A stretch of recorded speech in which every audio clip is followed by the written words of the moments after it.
Muitíssimo boa noite, queridos amigos. Estamos aqui de volta em mais um Polêmica Espírita. Esse é o nosso 77º programa. E estamos aqui com o nosso querido Paulo Neto para falar de um tema que nos parece bastante pertinente para os dias de hoje.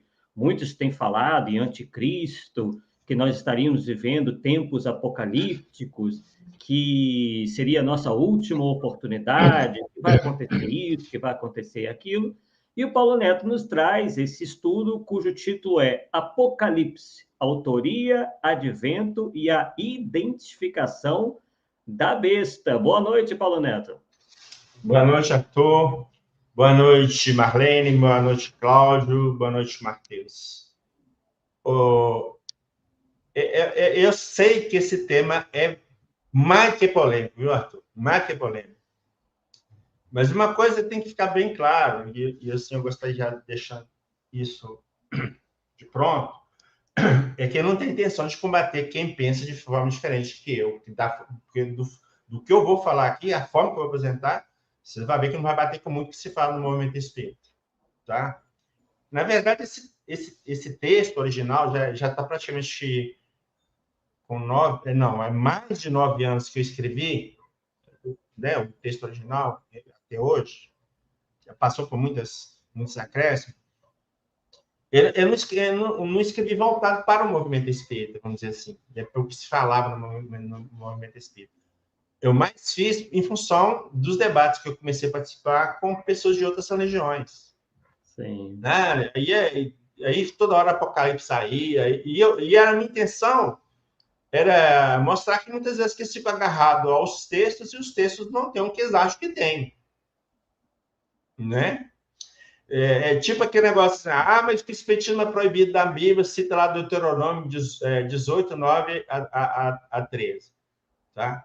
Só que o Moisés proibiu a comunicação dos mortos, sim, está lá, e não tem como negar, né? Agora, em qual sentido, em qual tipo de prática que ele estava proibindo? Quando se fazia as evocações para fins de adivinhação, mais no sentido de conhecer o futuro, de fazer prognóstico. Nesse sentido, ele proibiu. Agora, bota isso na cabeça dos caras. Então, entendeu? A gente foi obrigado a fazer muitos estudos em termos de Bíblia para mais combater o que eles falavam do que ou mirar os espíritos, vamos dizer. Né? Mas como hoje eu já percebi que, depois de muito tempo, as pessoas começaram a interpretar o livro, o Apocalipse, fazer live, escrever livro e não sei o que tem, aí eu percebi que a forma que eu vou colocar vai bater de frente com muita coisa por aí. Então, deixar bem claro, eu não fiz para bater ninguém, para combater ninguém, para refutar ninguém. Isso aqui é uma coisa que surgiu dentro de um outro contexto, tá? Eu vou fazer a apresentação, não quer dizer que eu esteja certo, né? Quem vai decidir se eu estou certo ou não é quem vai me ouvir, dentro do que eu vou apresentar de fontes, né? Para desenvolver a linha de raciocínio. Então, é esse que vai ser o meu juízo, né? A minha parte eu fiz, que é o levantamento de pesquisa, e foi muito extenso e demorou muito tempo para ter o material que eu tenho hoje, tá? Você vai achando uma coisa aqui, outra coisa ali, aí passa 2 anos, 3 anos, você acha mais uma, vai lá ter... Então, é um trabalho, assim, muito... Inclusive, quando eu estava preparando, só para entender, quando eu estava preparando este material, eu fui no texto lá do e-book, eu tive que colocar coisas que não estava lá. Porque eu peguei um trecho de transcrição, não, esse trecho de transcrição não fica bom. Tem que pegar antes um pouco, 2 parágrafos antes, entendeu? Para dar um sentido. Se eu pegar só aqui, fica meio assim, de que esse cara está falando, né? Então, alguma coisa foi justamente em função disso. Então, hoje eu tenho um texto, eu acho que bem consistente em relação ao que seria realmente o Apocalipse, mas que vai chocar, pode ter certeza. Então, vamos lá. Então,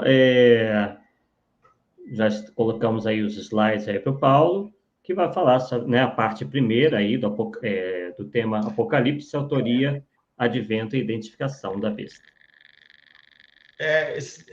A parte primeira é interessante porque é bom explicar, porque quando eu levantei o material em cima do e-book, o que seria interessante a gente falar, né, e mesmo assim de uma forma resumida, para passar a ideia que a gente quis passar, eu cheguei na quantidade de aí 121 slides. Então, 121 slides aqui, nós vamos ficar umas 3 horas falando, tá certo? Então, nós vamos ter que dividir 2 partes, né? A gente vai ter uma primeira parte e depois, na semana que vem, nós vamos completar com a segunda parte.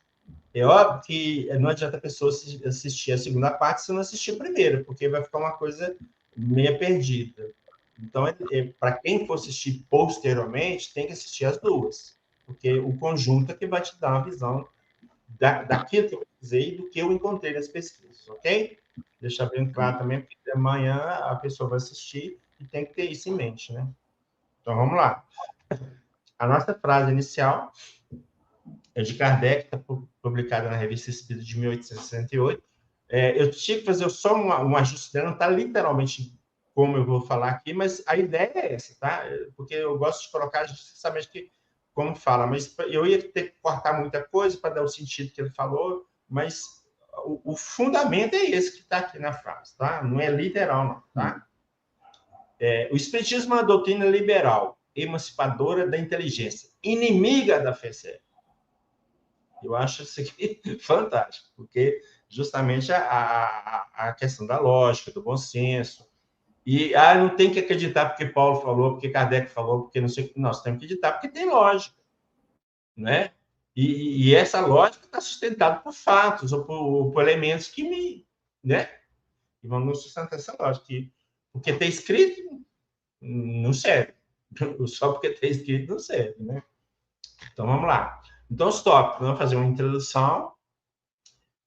Nós vamos falar citar algumas passagens do Novo Testamento, depois do Antigo e do Novo Testamento, e vamos deixar a parte 2 para falar especificamente do Apocalipse de João, tá?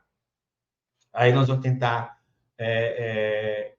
o que é designado de Apocalipse, né? Quem foi o autor, e aí vai ser uma surpresa, com certeza, porque todo mundo acha que é João Evangelista, mas não é, ou não foi, tá? É um João, sim, mas que João só Deus sabe, né?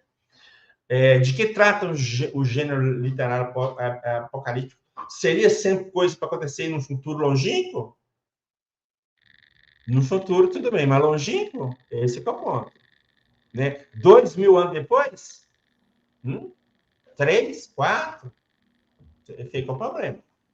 Vamos falar rapidamente também da identificação da besta, que é o tal do número do 666. Né? A quem se designa desse número 666, aí nós vamos cair numa coisa que eu acho grave no movimento, não vou nem falar agora o que é, vou deixar para o dia, tá? E vamos fechar uma conclusão bem rapidinha dentro do que nós passamos, dentro dessas 2 partes, ok? Então, vamos lá. Nossa introdução. Uma vez que é comum escutarmos que na Bíblia existem profecias a respeito dos fins dos tempos, vocês lembram que eu já fiz um estudo sobre as profecias a respeito de Jesus, né? E que não achei nenhum. Agora nós temos outro tipo de profecia, o fim do mundo, fim dos tempos, então é isso aí, né? Ou seja, o terrível fim do mundo, né? Época em que supostamente Deus fará o julgamento tanto dos seres vivos quanto dos mortos, porque quando chegava esse fim do mundo, ainda ia encontrar pessoas vivas na Terra ainda, né? Ele ia acabar a partir daí, quem estava vivo ia ser arrebatado para o céu, os mortos iam levantar para a sepultura, você vai para o inferno, você vai para o céu, você vai para o inferno, e era mais ou menos esse o tipo de julgamento que eles esperavam, tá? Então, a pergunta inicial que naturalmente surge é: será que esse dia está próximo? A gente sempre, está chegando, essa guerra aqui é o sinal do fim do mundo, e não sei o que de lá é sinal do fim do mundo. Tu devia vir, cara. Jesus. Uma live, uma pessoa mandou uma live, uma pessoa defendendo que o 666, por exemplo, era o www da internet. Só para você ter ideia. Entendeu? Só para você ter ideia, que loucura. Né? Então, vamos lá. Ademais, não conseguíamos ver lógica alguma em profecias cujos fatos aconteceriam, né, em época futura, na qual todos os que ouviram o profeta já estariam mortos. Não havia ninguém para comprovar que ele teria acertado a previsão. Então, é fácil, né, meu? Se eu falar assim, ó, vai chover daqui a 30 dias, beleza. O Arthur vai esperar. Será que o Paulo acertou mesmo? Vai esperar. Daqui a 30 dias, ó, Paulo, ó, o que você falou? Não choveu, não, cara. Não sei, não você inventou isso. Aí se eu vou falar com o Arthur, ó, daqui a 300 anos, daqui dia tal, hora tal, vai chover. Você não adiantou nada, porque você não está aqui para comprovar se eu falei está certo ou não. Então, eu não vejo sentido, tá? Não estou dizendo que não possa existir um caso ou outro. Tem, mas é algo, vamos dizer assim, muito esporádico, não é tanto como estão pensando por aí, não. Tá? Dentro da minha percepção. Posso errar, claro, posso errar. Né? Mas é o que eu estou pensando hoje. Né? Então, vamos pegar o primeiro autor nosso, Tom Arthur, não sei se pronuncia assim, Arthur, pode corrigir, o ex-pastor anglicano, professor de grego e Novo Testamento na Universidade de Toronto. Ele é autor do livro O Cristo dos Pagãos. Tem um outro livro que nós vamos falar dele na próxima slide. Então, ele afirma o seguinte: as profecias hebraicas, é preciso lembrar, não diziam respeito a predizer, profetizar, vaticinar, prognosticar, prenunciar, pressagiar, mas a projetar. Aí ele explica. Isto é, estavam relacionadas com os problemas imediatos. Então, os problemas imediatos referia àquela população que o profeta está falando que aquilo ou alguma coisa vai acontecer. Uhum. Tá? Aí, no outro livro dele, Transformando Água em Vinho, ele vai falar o seguinte: o fim dos tempos não era um acontecimento distante. Por exemplo, 2000 anos depois, mas algo imediato. E um pouco mais à frente ele vai falar assim, Orígenes, né? Considerado um dos pais da igreja, né? O grande estudioso da Bíblia e teólogo de Alexandria, no Egito, critica redondamente a tolice do que lê de maneira estritamente literal as passagens das Escrituras sobre o fim dos tempos ou juízo final. Então, estou mostrando que esse questionamento de não ser está lá de trás, não sou eu que estou inventando essa moda. Né?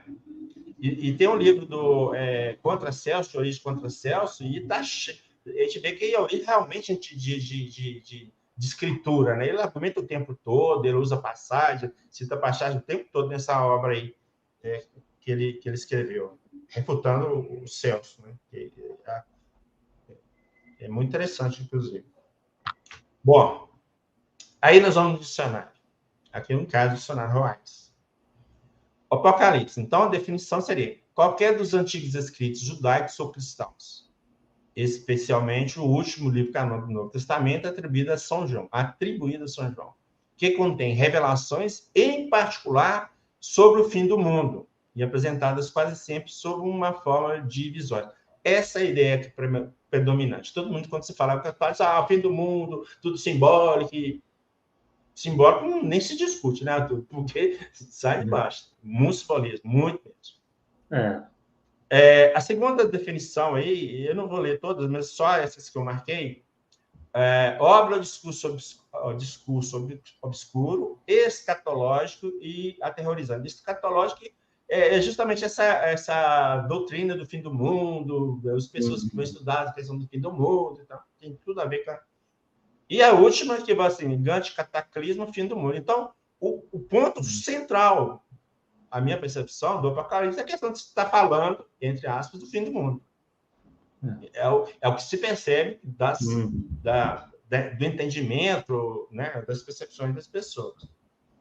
Bom, e aí, vamos lá. É certo que os judeus foram dominados por várias nações. Eis as que nos interessam, ou seja, as nações que nos interessam, que tomamos do artigo Etapas da História de Israel, de Nilo Lusa, publicado no site da editora Paulus.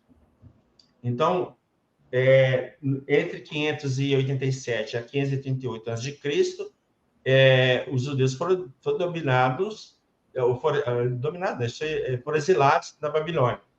Tá? E essa época, quem era o profeta de destaque seria Ezequiel. De 538 a 333, os persas que dominaram a região, e o profeta que destaque é Zacarias.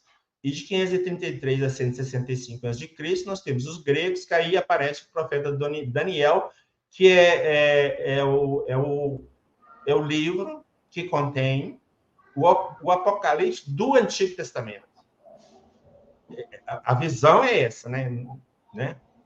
E, finalmente, os romanos, né, que de 63 a.C. ao quarto século depois de Cristo, que teríamos o João Evangelista. Então, esses profetas, os que se fizeram passar por eles, né, ou que se fizeram passar por profeta também, pode acontecer, eles estavam vivendo um período conturbado do povo. Era um período de domínio estrangeiro.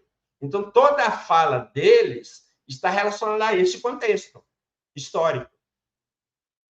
Então, Deus vai vir aqui, vai libertar vocês, vai matar todos os romanos, vai mandar tudo para o inferno, e mais ou menos essas ideias, assim, entendeu? Do domínio, libertar o povo e acabar mesmo com os opressores, né? Então, todos esses personagens, que é o Zacarias, Ezequiel, Daniel e João, aí eu pus interrogação, porque não sabemos que João que é, lá na frente nós vamos ver, viviam em um momento político muito conturbado para o povo judeu, uma vez que estávamos subjugados, o povo, né, estava subjugado por nações estrangeiras. Então, esse era o contexto. Então, eles passavam com essas previsões que Deus ia acabar com esse povo, com não sei o que tem, passava um certo ânimo para aquele povo suportar a dominação estrangeira. E esse que era o objetivo principal. E muitas vezes ainda falava o seguinte, esse povo aí, Deus que julgou, usou como instrumento para castigar vocês. Ainda até isso que acontecia também, entendeu? Você vê como que a coisa era loucura pura, né? Bom, aí vamos pegar um outro... Ih, caraca, o nome dele tem 2 L's. Tem que acertar esse aqui depois. Deixa eu anotar. Tem que acertar. Fica mal. Russell Norman Chaplin, ele é um estudioso, ele estuda o Novo Testamento versículo por versículo. Esse é o volume 6, são um calhamaço de livro grande, vocês nem calculam a quantidade de coisa que tem. O cara não é impressionante, um dos mais extensos, completos e muitas vezes com informações confiáveis, embora em um ponto ou outro ele tenha um viés meio teológico, né? Vamos dizer assim, mas é muito interessante esse livro dele. E ele tem uma enciclopédia também. E ele, com o João Bentes, né, tem a enciclopédia, então é um cara que é referência, né? Se você quiser consultar alguma coisa, a referência operante te ajuda alguma coisa. Separando o joio do trigo, ou seja, aquilo que é teológico dele, né? Para a gente não cair não sair conseguir sair daquela situação do teólogo defender a sua teologia. Esse é o ponto principal quando se trata de um livro, de um autor. Então, esse é o ponto principal. Então, vai dizer o seguinte, os apocalipses judaicos, então, ele estava se referindo aos livros de Daniel e de Apocalipse, Daniel do Antigo Testamento e Apocalipse do Novo. Foram escritos em época de Antíoco Epifânio e, posteriormente, acompanhando as perseguições que houve naquele período histórico. Essa literatura apocalíptica teve a finalidade de dar aos homens a esperança quanto ao futuro, estando eles a passar por um presente dificílimo, a dominação estrangeira, foi o que eu falei. Essa esperança contemplava particularmente, o livramento através do vindouro Messias, bem como através do estabelecimento de seu reino. Pode-se ver facilmente que, tal como no caso dos apocalipses cristãos, a literatura apocalíptica judaica conservava a necessidade... Ih, tem eu aqui de novo. Não, gente. Confere ainda fica com coisa para trás. Conservava a necessidade psicológica de saltar por cima de um presente difícil a fim de levar os homens a ter esperança, aí eu falei, esperança e fé firme de que se cumpririam uma nova era de vitória e realizações espirituais, embora isso não dispensasse grande agonia. Então, está aqui, vocês estão dominados, não, mas isso vai passar, Deus vai vir, intervir, vai tirar vocês dessa escravidão, vocês vão dominar e Deus vão matar todo mundo também. Mais ou menos assim, aquela situação que a gente vê, né?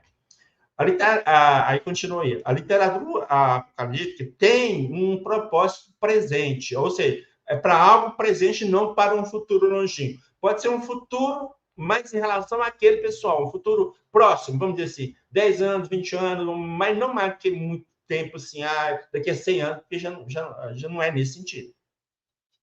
Os fiéis necessitavam de força espiritual para passar pelas aflições. Daí, ó, o objetivo aí, ó, né? Desapontamentos e pressões dessa era ímpia em que vivemos. Serão mais capazes disso se puderem antever a vitória. Os escritos apocalípticos prometem que os adversários de Deus não escaparão ao juízo por causa daquilo que fizeram ao povo. Ah, coitado, vocês estão no chicote. Entendeu? Sempre essa ideia, né? Além disso, então, isso aqui também não está legal, não. Além disso, promete que aquilo contra o que os perversos se têm oposto, o governo de Deus sobre a terra, se cumprirá a respeito deles. Quer dizer, esse pessoal está aqui, mas o que Deus quer vai acontecer. Vocês não vão impedir, né? Através de quê?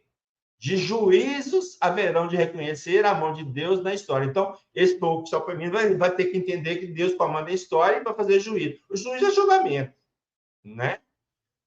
Aí fecha lá, acolhendo o seu Cristo como o Senhor deles. Então, aí já misturou uma teologia que não tem nada a ver, porque nós estamos falando lá de trás, da época judaica, que isso não estava no meio, então você percebe que o autor, de certa forma, acaba julgando alguma coisa da teologia dele que não tem como fugir. Isso talvez até mesmo a gente faça de forma inconsciente, né? Tudo jeito e acaba pecando, né? Então deixa para lá. Importante é a gente perceber esses detalhes para separar uma coisa da outra. Nós temos esse espanhol, Pepe Rodrigues, no livro dele, Mentiras Fundamentais da Igreja Católica, como a Bíblia foi manipulada. É um livro muito interessante. A edição que eu tenho em português de Portugal, e então pode ser que tenha umas palavras meio estranhas para vocês aqui, e acentuação estranha, mas é porque está lá assim mesmo, tá? Então, o que o Pepe Rodrigues diz? Relativamente ao Apocalipse, ou Revelação, que na realidade são termos sinônimos, importa salientar que se trata de um livro que pertence a um gênero específico de escritos judaicos chamados apocalípticos, que estiveram muito em voga por volta de 160 a.C. E que se caracterizavam, ou que se caracterizam pelo fulgor de suas visões e pela simbologia utilizada nos seus relatos. Essa simbologia é, aliás, de origem babilônica e persa. Então, veja bem, por que foi usado muito a simbologia? Por exemplo, eles estão sendo dominados pelo romano. Eles podiam falar que o romano vai acontecer isso com o romano, aquilo com o romano, não. Eles usavam símbolos que todo mundo tivesse lá e entender que está falando dos romanos. É por isso que tem muito símbolo. Então, eles não podiam falar claramente de quem que eles estavam, a quem eles estavam se referindo dentro dessas previsões. Então, usavam sempre a torta direita. Então, hoje, para a gente entender aqueles símbolos, eu acho que não é fácil. Não é fácil. Eu acho que é muito difícil, cara. Sério. É tanto que eu nem me aventuro nessa seara de tentar interpretar. Eu não. Eu peguei a ideia do livro, não vou interpretar nada aqui de simbolismo, de Apocalipse, que sem chance. Vamos lá. Aí continua lá. Acontece, contudo, que os redatores judeus foram levados a ampliar e adaptar esses símbolos para os poder utilizar no contexto monoteísta e messiânico peculiar em que viviam. Então, o símbolo tem a ver com isso também. A ideia do Deus único, que é a vinda de um suposto Messias. Então, aquela ideia lá que nós falamos lá nas profecias, os judeus esperavam um Messias libertador. Essa esperança de vir um Messias libertador, na verdade, não tem profecia sobre isso. Era uma tradição. A tradição eles esperavam. E diante desses profetas que vão acabar com tudo, ele vai mandar alguém para resolver esse problema para nós. Deu para entender? Então surgiu essa ideia do Messias, não sei a partir de quando, mas surgiu, e a partir daí tudo era Messias. Você vê que o Champlin se referiu ao Messias lá atrás. Né? Então era um tipo de literatura que muitas vezes servia para conferir força dramática a fatos ocorridos. Tá vendo? Força dramática. Dá força pro pessoal. Você tá não, calma, vai passar. Pô. Deus vai baixar aqui, vai matar esses caras todos, vão libertar. É mais ou menos que essa que era a ideia. Dos fatos ocorridos, o que ainda estava acontecendo, então estava acontecendo naquele momento, né? E, igualmente, para revestir de uma linguagem profética, ocorrências ainda por sobrevir. Então, poucas coisas para vir, mas sempre dentro do contexto vir proximamente, vamos dizer assim, né? Um futuro próximo, para ficar bem claro. Não tem nada de futuro longínquo dentro dessa concepção de Apocalipse, não. Então, a nossa percepção, então isso é meu mesmo, né? É que os hebreus sempre conviveram com a expectativa de que o seu Deus fosse acabar com todos os outros deuses, já que o considerava todo-poderoso. Então, todo-poderoso, estou acima de todos os deuses. Né? O meu é todo-poderoso, o seu não é. O Senhor dos Exércitos, olha lá, é a expressão que a gente vê demais na Bíblia, né? Sem piedade, eliminaria todos os povos para que os hebreus se apossassem de seus territórios. Né? Nesse dia seriam julgados os que adoravam aos outros deuses, ou seja, os ímpios, que eles consideravam ímpios, seria a glória de Israel como o povo eleito. Dentro dessa perspectiva, invariavelmente, todos os profetas do Antigo Testamento tinham suas revelações voltadas para essa supremacia do povo hebreu. E como Deus o escolheu o povo, nem sei é meu povo, né? O povo é bem meu povo, né? O certo é que faria tudo para demonstrar essa predileção. Quando ele se afastava de Deus, quando esse povo se afastava de Deus, aparecia um profeta com a missão de reconduzir ao caminho traçado por Deus. E muitas vezes de ameaça. Né? E às vezes, quando havia uma certa dominação, né, nesse contexto, você, ó, isso é castigo de Deus, porque você não está seguindo ele, cara. Ó, cuidado, vai piorar. Então, é tudo assim nesse sentido, né? De ameaças o tempo todo. Então, é por isso que várias vezes aparece a expressão dia de Yahvé, ou em outras traduções de Javé, dia do Senhor, e vai variar. Mas aqui eu peguei mais o contexto da Bíblia de Jerusalém, então a Bíblia de Jerusalém vai colocar Yahvé. Como sendo o dia de julgamento de todos os povos. Como, na atualidade, esse dia está impropriamente, a nosso ver, associado ao final dos tempos. Devemos colocar os textos que fazem referência a ele. Então, veja bem, então, o que eu estou querendo dizer? Que o dia de Yahvé estava ligado àquele momento que Deus ia libertar o povo e dar supremacia sobre os demais. Tá? Não tem nada de ao dia de Yahvé, o final dos tempos, lá em 2.000 anos, 6.000 anos, não tem nada a ver com isso, é isso que eu estou querendo dizer. Tá? Nada a ver, é o contexto mesmo desse. O final dos tempos é quem estava lá, não os lá da frente. Tá?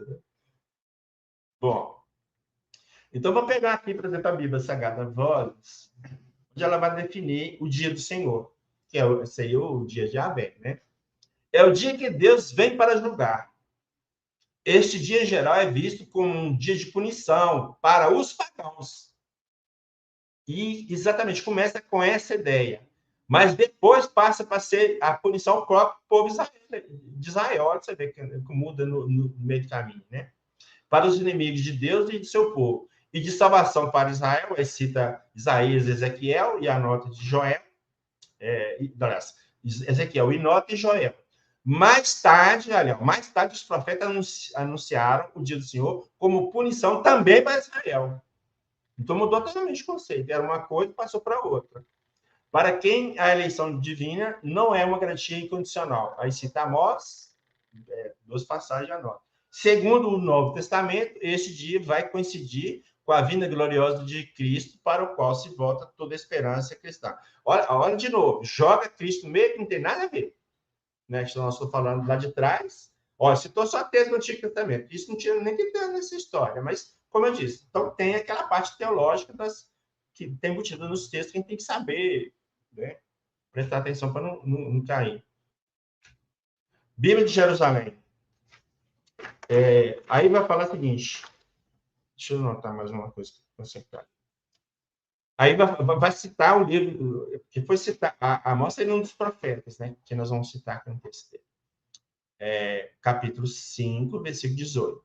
Então, aí nós vamos ver como também, nessa explicação da Bíblia de Jerusalém, está a mudança do conceito também do tal do dia de Javé. Israel, confiante em sua prerrogativa de povo escolhido, espera a intervenção de Deus, que só pode ser favorável. Favorável, eles vão intervir a nosso favor, né? Nesse sentido. O profeta opõe a esse respeito o dia de Javé. A concepção profética de dia de Javé, dia de ira contra Israel enfurecido do seu pecado. Então, lá atrás, como eu disse, era contra os pagãos, agora já virou contra o próprio Israel, pelo pecado de Israel, de não seguir as normas de Deus, de muitas vezes até adorar outros deuses. Então, né? Então, o que ia acontecer? Trevas, lágrimas, massacres, terror, aí cita Amós, Jeremias, Sofonias, Joel de novo. Todos esses textos mostram a ameaça de invasão devastadora a Sírios e Caldeus. Então, todos os textos que ele está falando têm uma ligação com dominação estrangeira, de novo. Olha isso aí. E, durante o exílio da Babilônia, o dia de Javé tornou-se objeto de esperança. A ilha de Javé volta-se contra todos os opressores de Israel. Aí vai citar várias passagens bíblicas, Babilônia, Filisteia, cita cidades. Este dia marca, portanto, a restauração de Israel. Depois do exílio, o dia de Javé tende a tornar-se julgamento que assegura o triunfo dos justos e a ruína dos pecadores. Em perspectiva claramente universalista, sobre os sinais cósmicos que acompanham o dia de Javé. Então, aí começa também esse dia trevas, raios, cria todo aquele cenário, né, de terror mesmo para amedrontar, que essa era a ideia, né? Infelizmente, o texto de época era isso. Bom, agora vamos ver algumas passagens do Antigo Testamento. Aí nós falamos em Amós, né? Ai daqueles que desejam o dia de Javé, para que vos servirá o dia de Javé, ele terá trevas e não luz. Aí, trevas e não luz. Como alguém que foge de um leão e um urso cai sobre ele. Ou quem entra em casa, coloca a mão na parede e a serpente o morde. Não é o dia de Javé, trevas e não luz? Sim, ele é escuridão sem claridade. Então, esse dia já vem, né? O dia de Javé já vem com essa ideia lá de trás, de trevas, de escuridão, né? É justamente para dar um contexto de temor, né? De temor mesmo do povo, para o povo, né? Em relação ao povo. Aí vamos ver o que a Bíblia de Jerusalém vai falar sobre esse texto de Amós, né? Então, Amós prega no reinado de Jeroboão II, de 783 a 743. Aqui parece-me que é antes de Cristo, que com certeza mas lá no texto não está. Eu tenho que consertar, porque tem que colocar, senão você vai fazer a gente vai fazer confusão danada, né? Época gloriosa, humanamente falando, em que o reino do norte se estende e se enriquece, mas no qual o luxo dos grandes insulta a miséria dos oprimidos, e na qual o esplendor do culto disfarça a ausência de uma religião verdadeira. Amós condena, em nome de Deus, a vida corrupta das cidades, as injustiças sociais, a falsa segurança posta em ritos, nos quais a alma não se compromete. Então, eu vejo que o dia de Javé para Amós aqui quem vai ser julgado é o povo judeu, né? O hebreu, né? Javé é soberano, Senhor do mundo, que castiga todas as nações, punirá duramente Israel. Punirá duramente Israel. Obrigado por sua eleição a uma justiça moral maior. Obrigando, né? Vamos punir por você mudar de comportamento. A ideia é essa. O dia de Javé, a expressão aparece aqui pela primeira vez, ou seja, em relação ao Amós, né? Profeta Amós. será trevas e não luz. A vingança será terrível, executada por um povo que Deus chama. Trata-se da Síria. Olha aqui. Então, a Síria é o executor de Deus para punir o povo de Israel.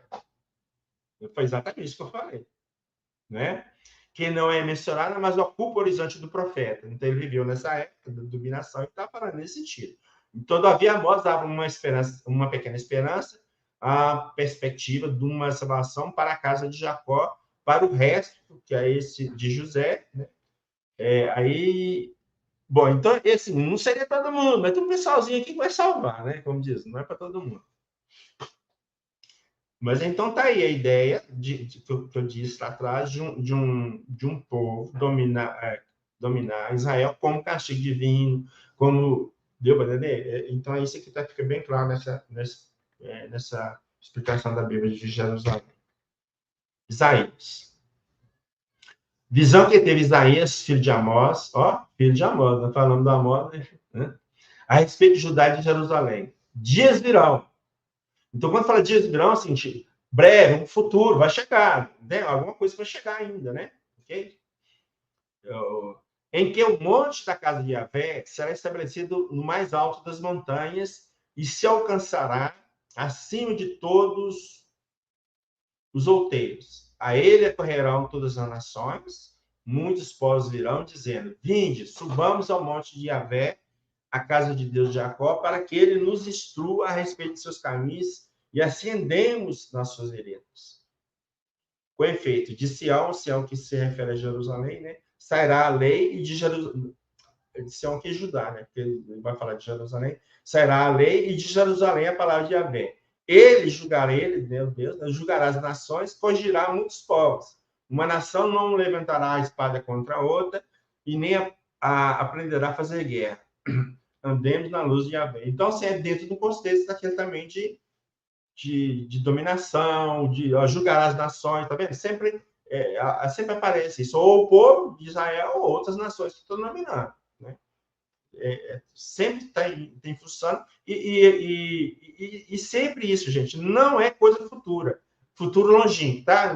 Não é, tudo é para amanhã, para depois, ou no fim de semana, assim, bem próximo dele, essa ideia de julgamento, de trevas que está chegando, os dias estão chegando.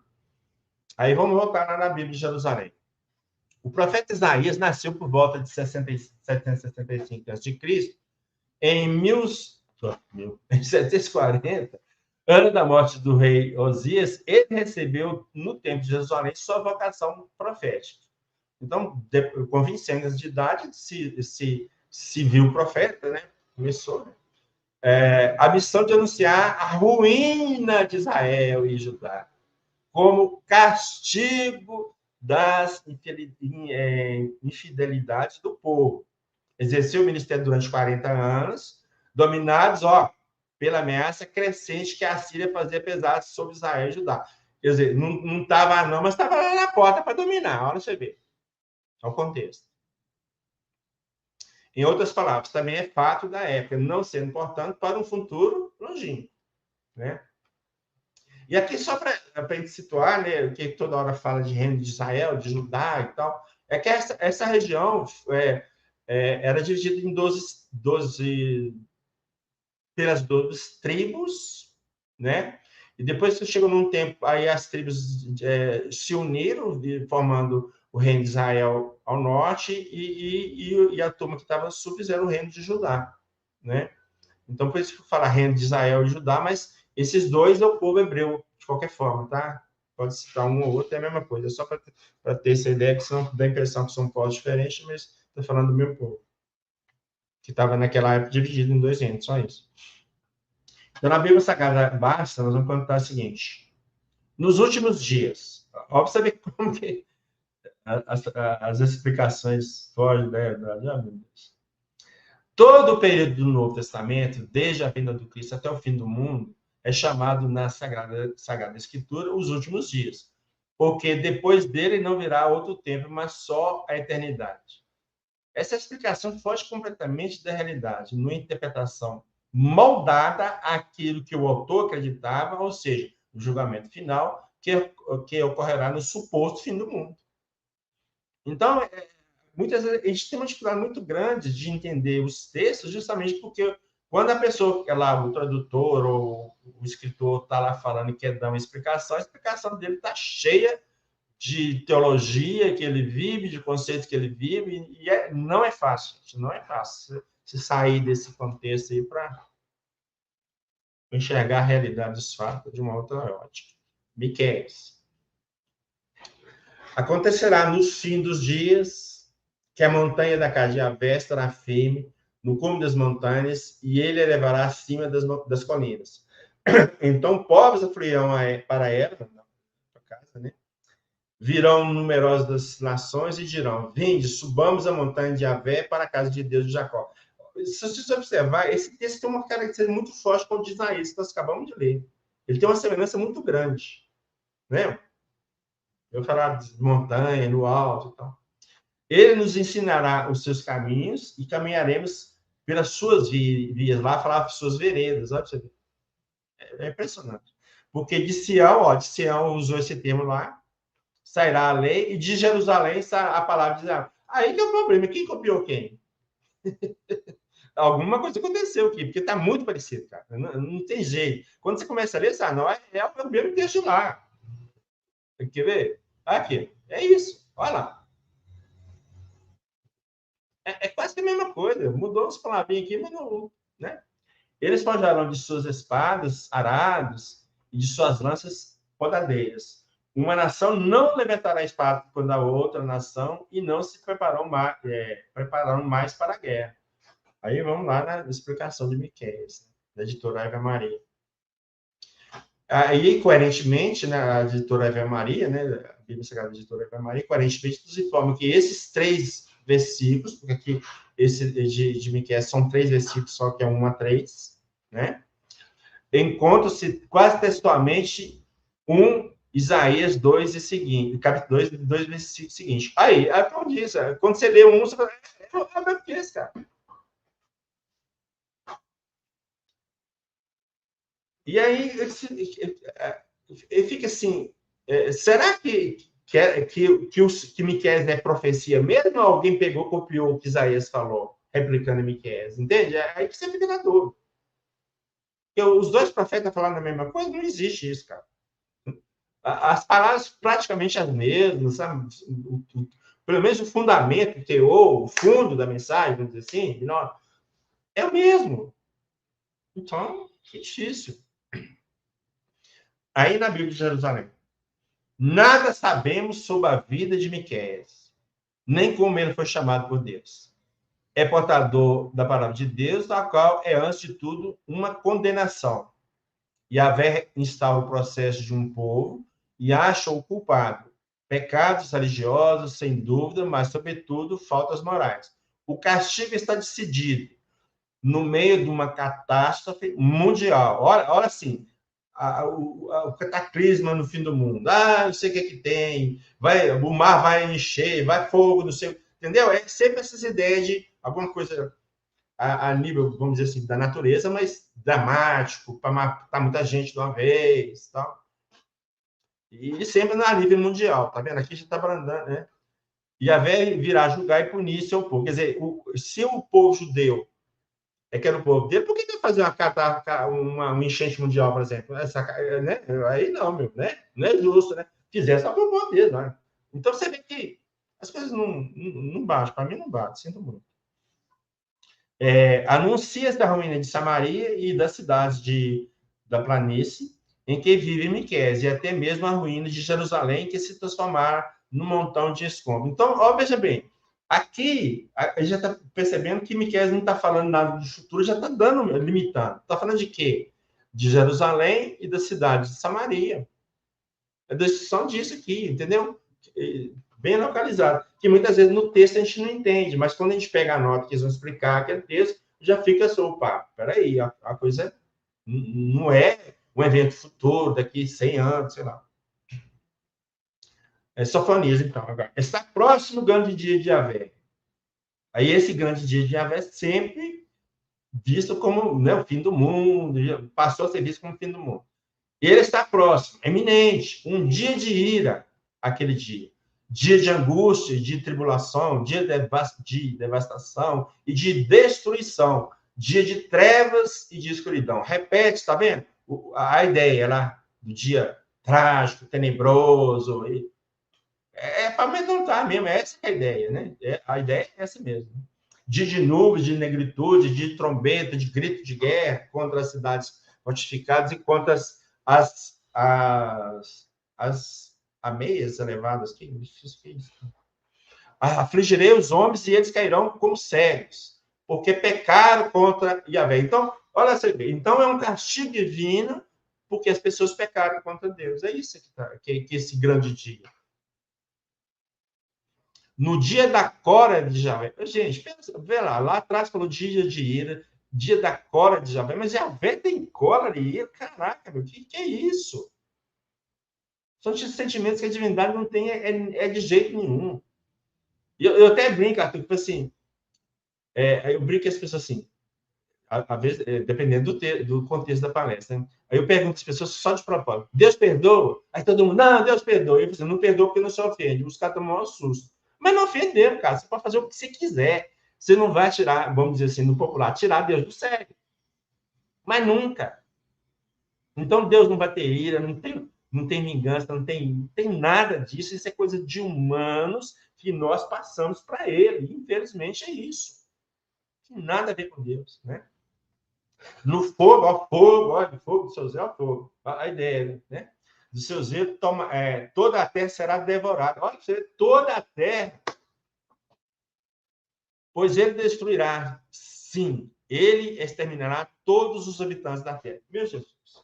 E aqui que eu acho que muitas vezes essa ideia de castigo, de punição, eu não consegui estabelecer a origem disso, mas presumo, ou seja, posso estar errado, que tudo tem a ver com aquela historinha de Noé. Tá? O povo estava pecando, vou afogar todo mundo, vou matar a humanidade para começar tudo de novo. Eu acho que essa ideia veio lá, desse papo. Tá? É suposição mesmo, tá, gente? Pode ser que nem seja isso, né? Mas eu vejo muito isso. Ó. A terra será devorada, exterminará os habitantes da terra. Olha essa ideia do dilúvio lá atrás. Exatamente essa ideia do dilúvio. Né? E aí a Bíblia de Jesus me fala assim, a mensagem de Sofonias resume-se ao anúncio do dia de Javé, ver Amós. Então, olha, ele já está mostrando ver Amós, então parece com Amós, né? Porque as coisas têm uma certa, né, catástrofe que atingirá tantas nações como Judá, condenado por suas faltas religiosas e morais, inspiradas pelo orgulho e pela revolta. Judá que é aquela parte de baixo do sul do reino dividido, né? O castigo das nações é uma advertência que deveria reconduzir o povo à obediência e à humildade. A salvação só é permitida a um resto humilde e modesto. Não sei se vocês percebem, quando no texto fala, dá a impressão que é o mundo inteiro. Quando ele vai na explicação, dá a impressão que é só a nação de Judá e no mais, se deve ter mais alguém, é Israel. Não é o mundo inteiro mais, entende? Então, assim, essas coisas não ficam muito claras quando a gente lê, sem pegar informação, e passa batido para a maioria de nós. Nós não percebemos essas nuances que tem dos textos, muitas vezes, na explicação que vai dar a entender o texto. Então, lá fala a terra inteira, mas, na verdade, não é a terra inteira. Né? Pela explicação da Bíblia de Jerusalém. Que, diga-se de passagem, é considerada uma das melhores traduções, por isso que às vezes eu gosto de usá-la, traduções dos textos bíblicos, e também porque ela ter grupos de católicos e protestantes, né, fizeram um grupo maior para fazer tradução. Então, não é só de um segmento. A Ezequiel. A palavra de Yahvé me foi dirigida nesses termos. Filho do homem, dize, assim fala o Senhor Yahvé à terra de Israel.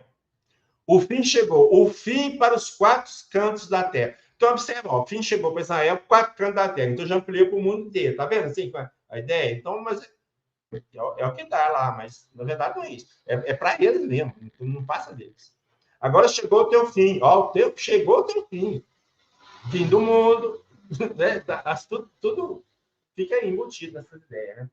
Vou desencadear a minha ira contra ti. Olha a ira de novo aí.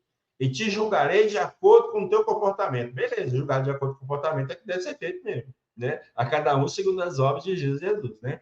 Assim diz o Senhor Yahvé: eis que a desgraça chegou, uma desgraça sem igual. Chegou o fim, chegou o fim. Ele desperta contra ti, ele o que chega. Chegou a tua vez, sim, para ti, habitante da terra. O tempo está chegando, o dia está próximo. Será a ruína e não mais o júbilo dos bons. Então, veja bem, tem hora que a ideia é uma coisa local, tem hora que é o mundo inteiro. Então, fica nessas situações, para lá e para cá, você fica perdido. Mas, presta atenção. Está escrito lá no finalzinho, e eu marquei em vermelho. O dia está próximo. Mas que próximo é esse, Arthur, que não aconteceu nada até hoje? Deu para entender? Então, por isso que eu estou querendo dizer, o próximo em relação a eles. Próximo a eles. A quem era feita a profecia. É isso que ele tem que entender. Né? E quando você pegar o Apocalipse de João, ele vai começar e iniciar dizendo exatamente isso. O dia está próximo. Só dando a palhinha do que vai acontecer em João. Né? Agora mesmo, dentro de um instante, derramarei a minha ira sobre ti e satisfarei em ti a minha cólera. Com efeito, hei de julgar-te segundo o teu comportamento e farei vir sobre ti todas as tuas abominações. Eis o dia, eis que chega a tua vez. Ela chegou e cresceu. A violência cresceu até tornar-se um flagelo de maldade. O tempo vem, o dia se aproxima. Não vá alegrar-se o comprador, não fique desolado do vendedor, porque o furor atingirá todos. Porque o vendedor não voltará a ser vendido, cada um vive no seu pecado. Nenhum deles procura exercer a sua força. Então, aquela ideia, está aqui, o tempo está próximo, está chegando, é para vocês que eu estou falando, está aqui. Aí vem de novo. Ira do Senhor, Cora, que é aquelas ideias, né, contidas dentro de um povo que não entende Deus. Aliás, não vamos dizer um povo, não. A sociedade humana comum, no global, vamos dizer assim, né, de todos os povos, não entende Deus. Porque se você acha que Deus castiga e tem ira e tem cólera, você não entendeu Deus até hoje. Sinto muito.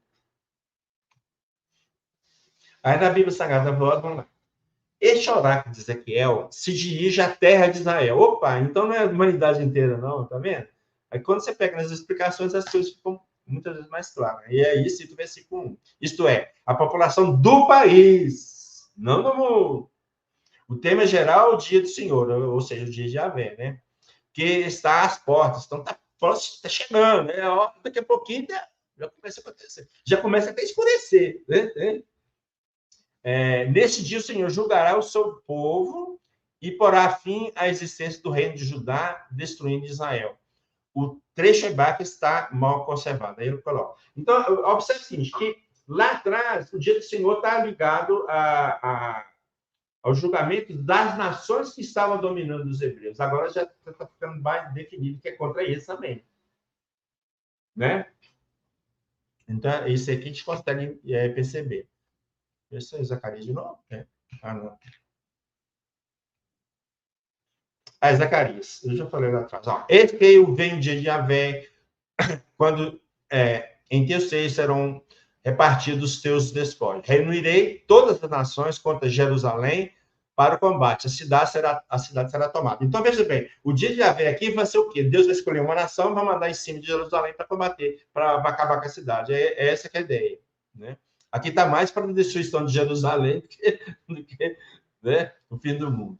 As casas serão saqueadas, as mulheres violentadas, a metade da cidade sairá para o exílio, mas o resto do povo não será eliminado da cidade. Na cidade não, né? Mas em algum outro lugar. Né? Então Yahvé sairá e combaterá essas nações. E acontecerá naquele dia que não haverá mais luz, ó, as trevas de novo, mas sim frio e gelo. Haverá um único dia, e Yahvé o conhece, sem dia e sem noite, mas à tarde haverá luz. E acontecerá naquele dia que sairá água viva de Jerusalém metade para o mar oriental, metade para o mar ocidental, no verão e no inverno. Está falando de quê aqui? De Jerusalém. Então, esse que é o grande do problema. Você pega o dia de Javé, está falando o quê? Né? E não é fácil a gente perceber isso, não é fácil mesmo. Aí vem Malaquias de novo. Lembrai-vos da lei de Moisés, meu servo, a quem eu prescrevi no Horebe, no Monte Horebe, para todo Israel. Eu prescrevi que ele deve estar falando dos 10 mandamentos, né? Dos 10 mandamentos que Moisés passou para 613, falando que foi Javé que mandou. Né?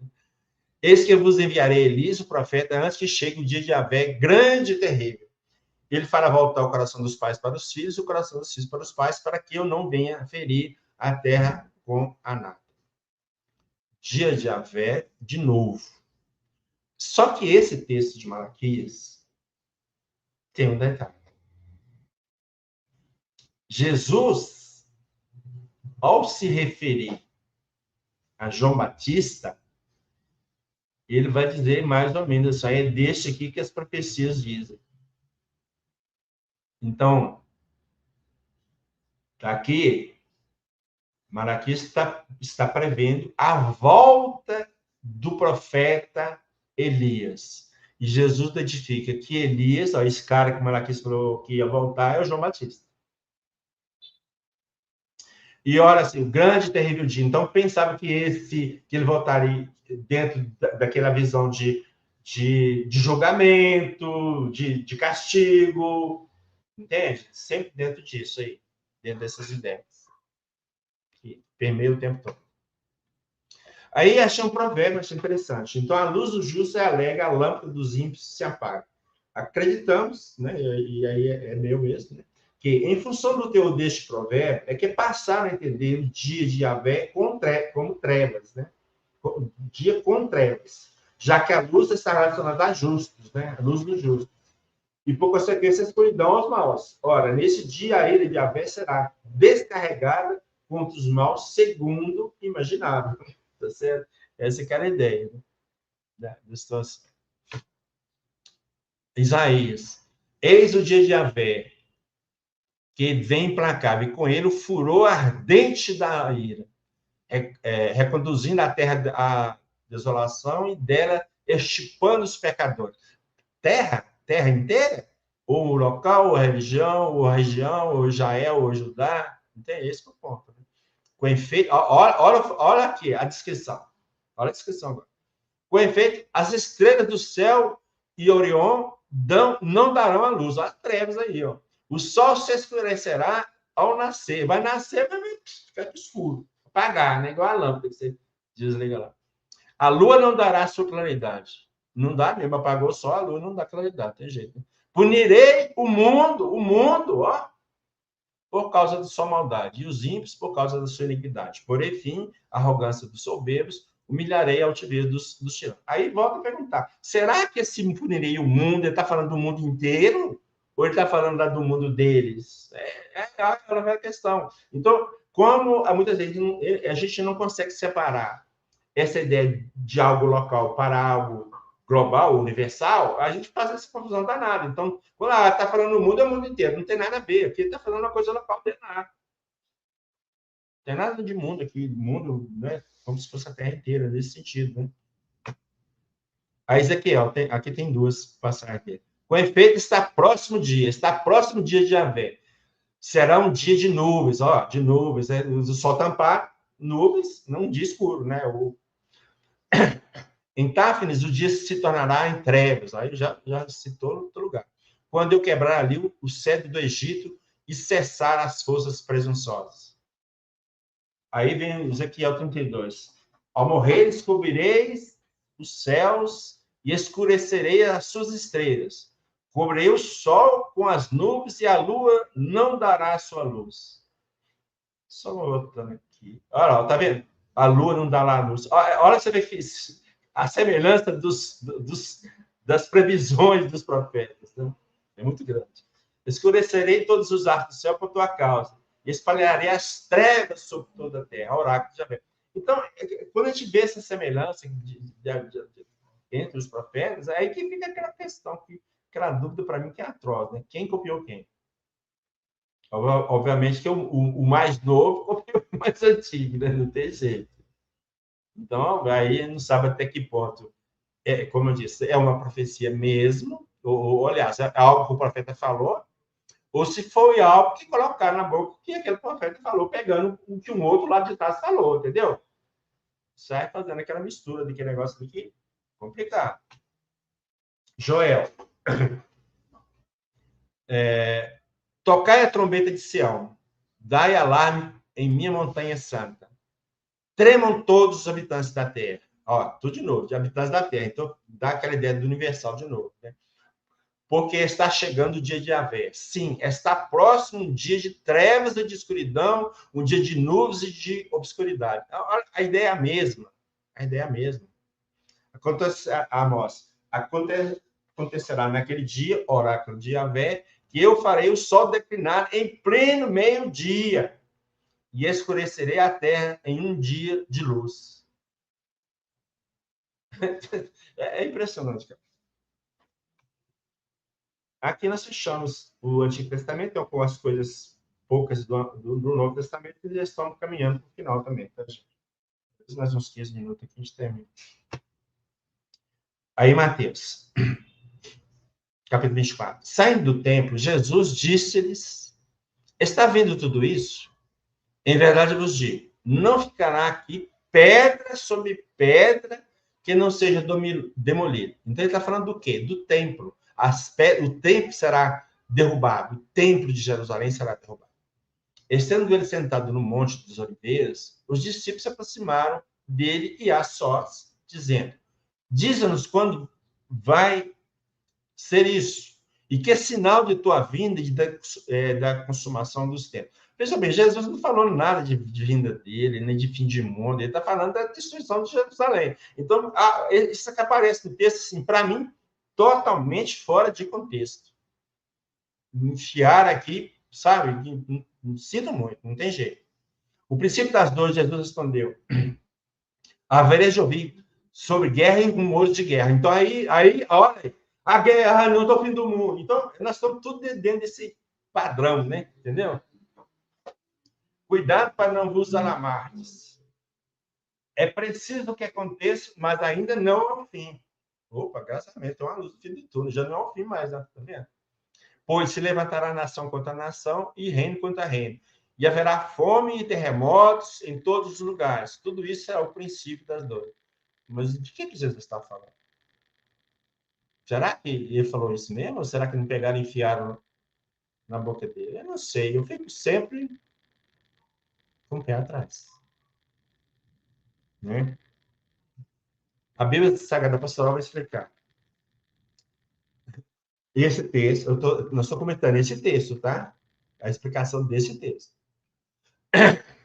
Jesus anuncia a destruição de Jerusalém, do Templo de Jerusalém, acontecida no ano 70, e as batalhas que se verificaram entre os anos 66 a 70. O templo era o símbolo da relação de Deus com o povo escolhido. Jesus salienta que o fim de uma instituição não significa o fim do mundo, e nem o fim da relação entre os homens e Deus. Caraca, pô, tá vendo? Aqui dá a ideia de fim do mundo, de fim dos tempos, acaba com tudo. Aqui ele diz, não, ele está falando só da destruição do templo. Entende? Como que as coisas ficam complicadas. E eu fico pensando, o que eles deixaram de informar para que as coisas ficassem mais claras? Justamente para não contrariar teologias, entende? O que será que não deixaram de explicar para nós aí que ia contra a teologia deles? Não sei, pode ser muita coisa, sei lá. Mateus 24. Naquele tempo vos entregarão à tribulação e vos matarão. E sereis odiados de todos os povos por causa do meu nome. E então muitos sucumbirão. Haverá traições e guerras intestinas. E surgirão falsos profetas em grande número e enganarão a muitos. Então, os falsos profetas aí, Arthur, aí, ó, já está avisando, está chegando, cara. E pelo crescimento da iniquidade, o amor de muitos esfriará. Aquele, porém, que preservar até o fim, esse será salvo. E este evangelho do reino será proclamado no mundo inteiro como testamento para todas as nações, então virá o fim. Opa, agora já tinha valendo. O evangelho não pegou no reino inteiro, no mundo inteiro, então o fim não chegou ainda, não. Estou esperando chegar esse. Tem umas coisas que, sabe, eu não consigo captar que tenha vindo da boca de Jesus de jeito nenhum, sério mesmo. É. A Bíblia de Jerusalém vai explicar essa passagem. Tá? Os versículos 9 a 13 retoma os temas do capítulo 10, versículo 17 a 22, que oferece um paralelo literal de Marcos e Lucas, então, desculpa, Marcos e Levítico. Não, você está errado. Deve estar Lucas. Tem que olhar aqui. Deve ser Lucas, Marcos e Lucas. E Levítico não tem sentido. Se falou Marcos, deve ser a correspondência é Mateus, Marcos e Lucas. Isso aí deve estar errado também. Deve ter falha nossa de novo. Deve ser Lucas, tá? Mas introduzindo alguns elementos particulares que parecem fazer eco à perseguição dos cristãos em Roma sob Nero, depois do incêndio de 64. Então, o que eles estão falando? Só, isso aqui que está sendo falado tem tudo a ver com a perseguição dos cristãos. Não tem nada com o fim do mundo, não tem nada com o fim dos tempos, né? Aí ele explica, o diabo de todos os povos por causa do meu nome, e as traições e ódios mútuos sobre as próprias vítimas. O amor de muitos se fará. Mateus 24, 29, 31, 29 a 31 e 34. Logo após a tribulação daqueles dias, o sol escurecerá. Percebe? Esse sol escurecer, tá? A lua não dará claridade. Isso está... Então, é aí que eu fico pensando. Meu Deus, mas será que todo mundo está falando a mesma coisa? Isso é uma coincidência absurda. Alguém falou e estão replicando à frente, cara. Não tem outro jeito. Sinto muito. A lua não dará claridade, as estrelas cairão do céu e os poderes do céu serão abalados. Então aparecerá no céu o sinal do Filho do Homem, e todas as tribos da terra baterão no peito e verão o Filho do Homem vindo sobre as nuvens do céu com poder e grande glória. Ele enviará os seus anjos que, ao som da grande trombeta, reunirão os grandes eleitos dos quatro ventos de uma extremidade até a outra do céu. Então aqui a ideia é algo universal, né? Para o mundo inteiro, né? Em verdade, vos digo que essa geração não passará sem que tudo isso aconteça. Eu pergunto, a geração já passou, aconteceu isso que Jesus está falando aqui? A tribulação, o sol escureceu, a lua não deu luz, a estrela caiu do céu, aconteceu? Então, né? É isso que eu disse. Ó, essa geração não passará, então voltamos àquela história. Todas as previsões é para aquele povo ali, não é para um povo seguinte. Aquela geração que estava ali não passará, não é para outra geração. Aqui, para mim, a ideia fica muito clara. Né? Embora essa passagem pode questionar se realmente tenha sido Jesus, mas a ideia de ser para coisa próxima, para mim, está aqui. Soltaram sem querer, sei lá. Aí vejamos a nota explicativa dessa passagem. Essa geração refere-se aos contemporâneos de Jesus, dos quais muitos ainda presenciaram a destruição de Jerusalém. Então, aqui já está falando, aqui está falando da destruição de Jerusalém. A realização dessa predição, ou profecia, né, é garantida de que o fim do mundo e o juízo final se realizarão. Ou seja, aconteceu a destruição de Jerusalém, não teve fim do mundo nenhum, não teve juízo final de nada. Então, e a geração passou e, bem objetivamente, na Bíblia Sagrada do Santuário, dizem, a respeito exatamente do versículo 34. Com efeito, uns 40 anos após a morte do Cristo, Jerusalém foi destruída pelos romanos. Então nós temos duas traduções bíblicas falando a mesma coisa. Né? Aí, Paulo, na primeira carta a Coríntios. Não tentemos ao Senhor, como alguns deles tentaram e morreram vítimas pelas serpentes. Vitimados pelas serpentes. Não murmurem, como alguns deles murmuraram, e pereceram em mãos do anjo exterminador. Então, Deus tem um anjo para exterminar as pessoas. Tais coisas aconteceram a eles como exemplo, e foram escritas para a nossa instrução. A nós, presta atenção quem vai falar, a nós que vivemos no fim dos tempos. Então, a ideia naquela época, que o fim dos tempos já está acontecendo, cara. Era lá atrás, não aqui.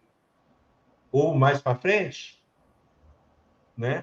Então, é esse que é o contexto histórico de tudo que nós estamos falando, né?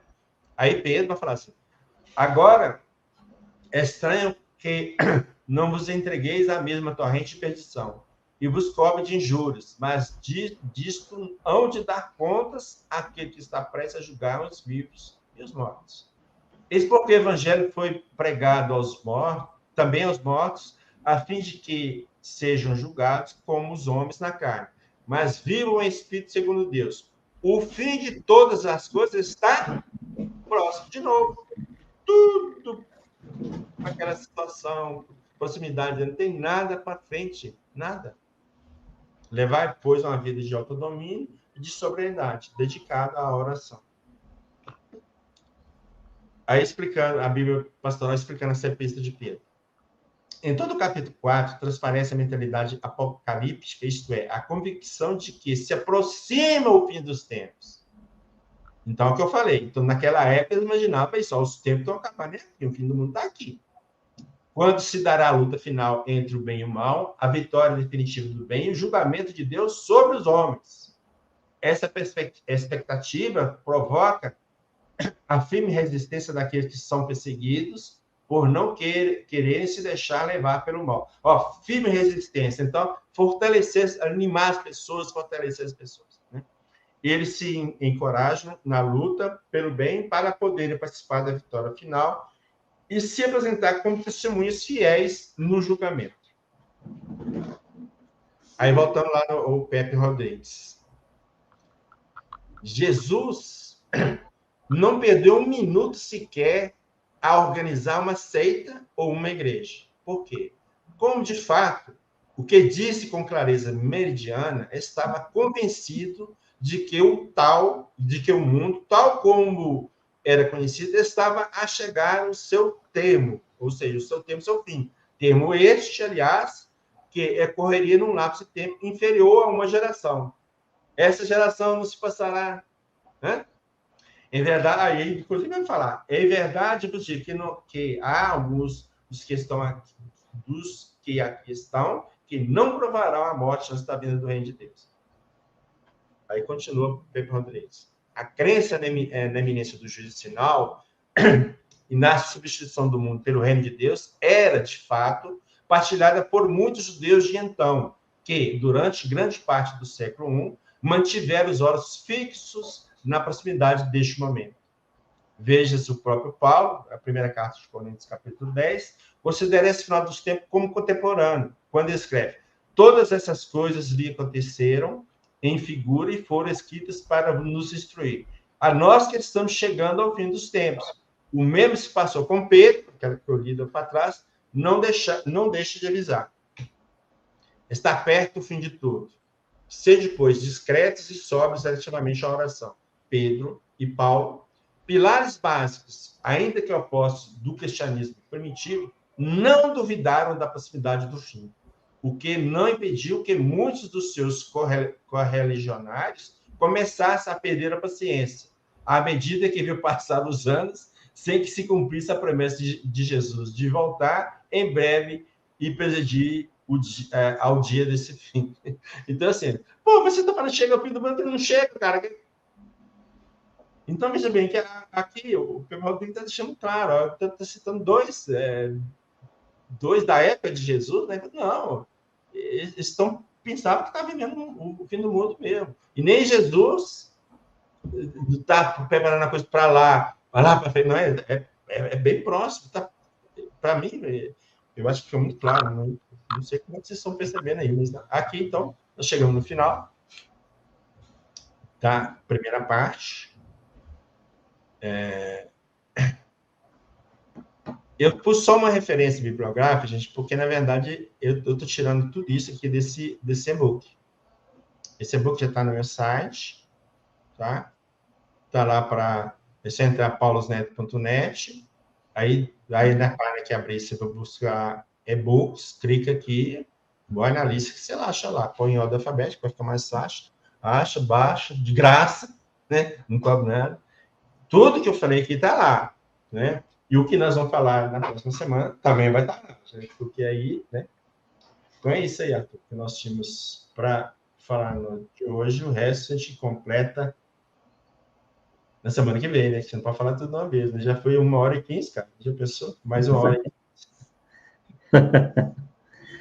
É isso aí, né? Então, Paulo encerrou aí a primeira parte, né? Falando do Antigo Testamento, depois do Novo Testamento, e, obviamente, para a segunda parte, deverá entrar aí algo relacionado ao Espiritismo também, né? E a questão da besta, né? Que ainda não foi mencionada, né? Ficou a ficar para o segundo estudo. Bem, não temos aqui nenhuma pergunta, né? Tivemos alguns comentários e tal, o pessoal participando bastante, mas não temos nenhuma pergunta, né? Então, aproveitamos para refazer aí o nosso convite para que vocês assistam programas anteriores do Polêmica Espírita, tem vários assuntos diferentes, né, que foram abordados aí nesses 77 programas até agora, né, na medida do possível, compartilhem, deixem aí o joinha, para que a gente continue aí tendo uma boa audiência e a gente consiga manter aí o programa no ar, né? Bem, o Matheus Oliveira faz uma pergunta aqui, olha, o que acha desse prefácio do Evangelho segundo o Espiritismo, Paulo Neto, com essas semelhanças, né? Ele fala da semelhança, ele fala das semelhanças. Bota lá, isso. Sim. As grandes vozes do céu ressoam como som de trombeta e os coros dos anjos se reúnem. Isso está no Evangelho com o Espiritismo, Espírito da Verdade, prefácio. Estaria em Mateus 31. É igual o que eu falei, Matheus, pode ser que algumas coisas que foram faladas realmente sejam uma coisa para acontecer no futuro, embora eu ache pouco provável, tá? Mas, muitas vezes, os espíritos, eu já falei isso uma vez, utilizam do conhecimento que nós temos para passar a mensagem dele. Eu citei o exemplo do profeta Jonas, que Jesus teria dito, vocês querem um sinal? Não vou te dar nenhum sinal, a não ser do profeta Jonas. Bom, mas aí eu pergunto, será que aconteceu de uma baleia ter engolido Jonas, ficar com 3 dias na barriga da baleia, depois regurgitar na praia lá em Nínive? Não, isso é simbolismo. Então, os espíritos pegam as informações que nós acreditamos e passam. Inclusive, até hoje, comentário 4 de um livro aí que eu acabei tendo que comprar, porque o autor espiritual comenta alguns episódios bíblicos como se fossem verdadeiros, e para mim não são. Mas é igual como eu disse, os espíritos não estão para nos chocar, vamos dizer assim, a expressão. Porque, veja bem, se você acredita em uma coisa, eles falam assim, eu acho que não é, vai ruir toda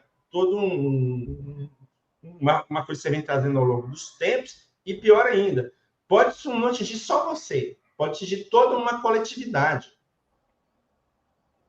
Então, tem certas coisas que têm que ser passadas devagar e com o tempo. Os próprios espíritos falam, vocês não têm capacidade de entender, vão deixar ainda, vão esperar o momento certo para passar. Então, tem essas coisas. Agora, muitas coisas são simbólicas mesmo, e muitas vezes para tentar fechar dentro daquilo que nós já temos de esperança, de conceito, né?